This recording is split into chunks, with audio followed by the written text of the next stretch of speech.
Hi, everybody. Just want to go over the learning activities for grades 2 through 3 packet that went out this week, March 30th. It's available online, or you can go to school and you can get a copy of it there during 11 to 1 every day. Basically, it goes over this. You have it tells you all the shows that you'll be seeing today and the rest of this week on the SPS YouTube page and also on the TV. I believe it's channel 26 or 319. Also, you can get it on YouTube as well, and I put some clips at the end of some of my videos. I'm learning to do that at least. So there's the PE log that you can continue to do. I've been trying to get 100 push-ups. I did a few yesterday. My arms are sore, but I'm doing better. I'm up to about 30 to 40 a day now. I'm going to try and match Mr. Watan, who's up to 100 a day. So you can update your PE log, stay fit with that. There are some art activities you can look into. There's the literacy activities that will really help if you're reading along. You can there's different at-home literacy activities, like how many different words can you make with the letters in the word unlikely. I think I can make inky. Inky is one you can do. That's a good Scrabble word there for you. You can read a book, write down 2 interesting facts or 2 wonderings that you think about. That's something you'd always be doing with any book that we're reading, especially ones on Raz Kids or Epic. Moving on, there's a little thing to do every day for reading. There's also a writing section where you can come up with different writing ideas. You can start your own personal narrative about anything in your own life. You can make a list of things you like and dislike. You can choose one thing you like or dislike and then write about it. Here's the thing: send me a message on Schoology, or send me a message on Remind, or send me a message on email, and or Seesaw. You can do a what if story. You can think about a topic you want to learn more about. Research that topic and write some interesting things you found out about that topic. Go to Pebble Go.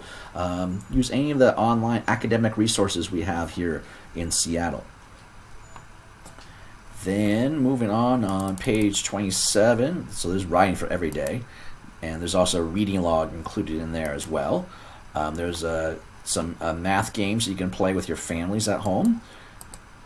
And then there's some worksheets that go really well with our skip counting we've been doing. This one talks about using your fingers to count by fives: 5, 10, 15, 20, 25, and 30. You can add more fingers. You can also use that for other skip counting ways.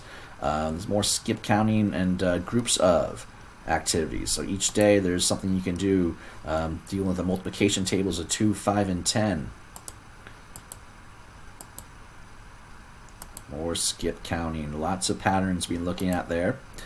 Some arrays. You can look at arrays. They make it look like a birthday cake. You can look at an array here that has 5 across and 6 down. That's 6 by 5. That's 30. Count by 5 is 5, 10, 15, 20, 25, 30.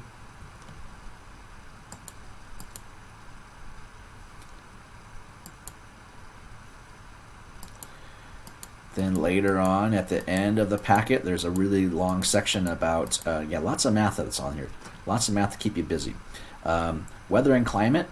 Does some science activities from Amplify Science, the new science curriculum we were supposed to be having this year, but it never really got rolled out for our school. So hopefully you can make some sense of it.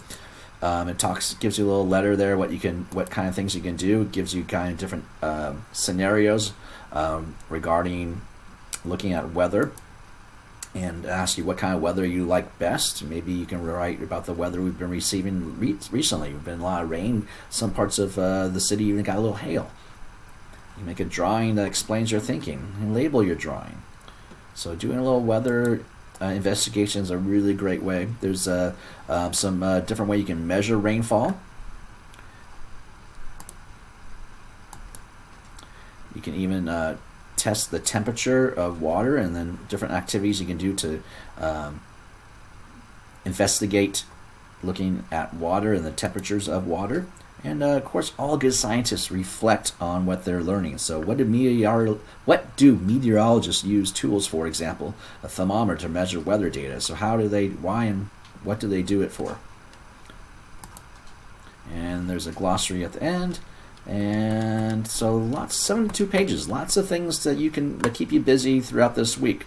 So, send me a message if you have any questions about this activity packet.